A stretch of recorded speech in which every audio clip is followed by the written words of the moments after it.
It's been a very funny 24 hours because our mutual friend, Ann Patchett, who is a joy and also a force field, we were going to have breakfast and then cut to 24 hours later. I'm living in her home Without her. Yes, exactly. Which made me laugh. But we were talking about a deep belief that we both share about the feeling of like life everywhere, and especially when you're scared, that, scared of being sick, scared of things falling apart, scared of people we love dying, thrilled about new ones being born, but that the feeling of the connectedness and the despair in that. And this was like, we talked about it years ago, but she quoted something about like rivers of light. And so I asked her about it yesterday, and she was like, oh, that's from a Jane Kenyon poem. And she then got me the book and was like, read it, which I loved. But I was reading the poem, which is called Having It Out with Melancholy by the incredible Jane Kenyon. But something in the poem really reminded me of your book. And so can I just fuss about it for a second? Sure. I love Jane Kenyon.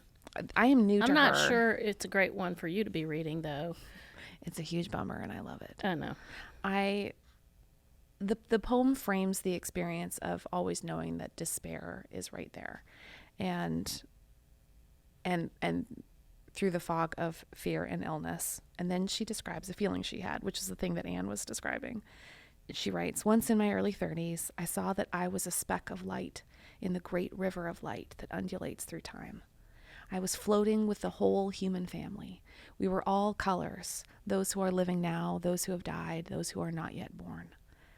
For a few moments I floated, completely calm, and I no longer hated having to exist. And like the realization that she's a part of something. But then by the end of the poem, it sounds like you, my dear. At the very end, it goes, so she's like waking up to life again. And she describes it as being like someone pardoned for a crime she didn't commit. That she's like full of bitterness and wonder, which I thought was such a wonderful That's a great thing. description. But then like the poem ends on not being quite ready to wake up. And then she looks out and she says, easeful air presses through the screen with the wild, complex song of the bird. And I am overcome by ordinary contentment. What hurt me so terribly all my life until this moment?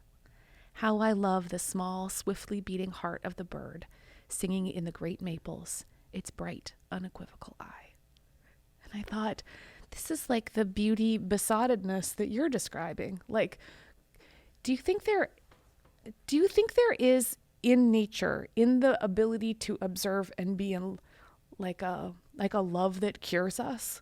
Because that ordinary love sounds like sometimes that saves our life. We forget, I think, how the rhythms of the natural world are also our rhythms, because we've masked our rhythms. Like we turn lights on so we can stay up after dark, and we stay inside. I used to say when I was a young teacher, how can Wordsworth compete with Sesame Street? And see, I love Sesame Street. I love Big Bird. I think that, but when children come to school having been entertained from their very first consciousness, how does a teacher going through at a human pace, with words coming out at a human pace and breathing at a human pace, how does a child primed by television pace meet that, slow down? And now, of course, it's so much harder because internet pace is so much faster than television pace. But when we are outside, we are moving. We are much more apt to become aware of our breath and our heartbeat and these natural rhythms that are much slower. And slowing is I'm convinced, the first step toward happiness. Yeah. Because it's slowing down that lets us notice. I'm sure there's all kind of science about this. I'm not just making this stuff up.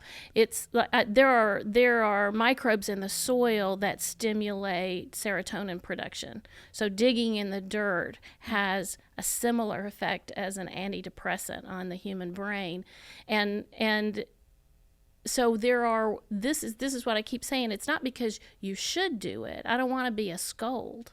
I don't want to say this is what we all should do. I want to say, look how much happier we'll all be if we do this. Mm-hmm. Because this is how we were created to be. This is who we are, who we most essentially are.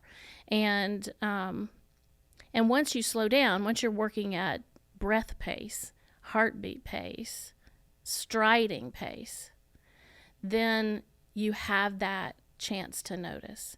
Because you can't notice when you're going by at 75 miles an hour. Yeah.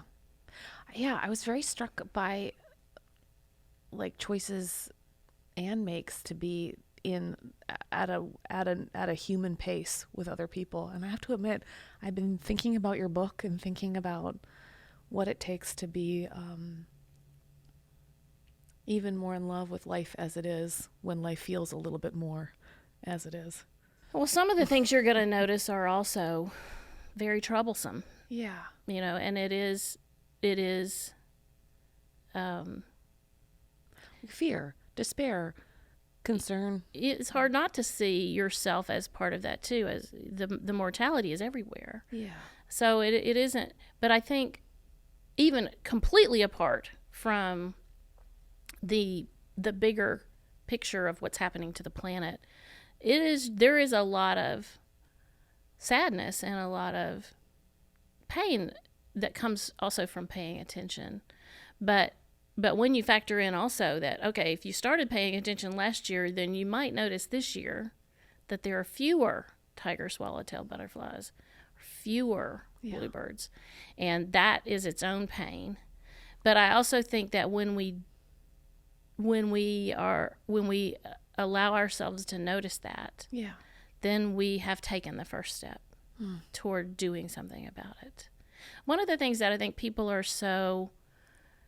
they don't want to think about it because it's overwhelming. We feel powerless, and to some extent we are very powerless. But in another respect, we are not powerless at all, and that's the thing about planting zinnias. You plant a little bed of zinnias or a little pot of milkweed, and you see the birds come to harvest the seeds, or the butterflies and the bees come to harvest the nectar and the pollen, and it happens. It's like you see that this, then this result, and you think, and you just want to do more of that.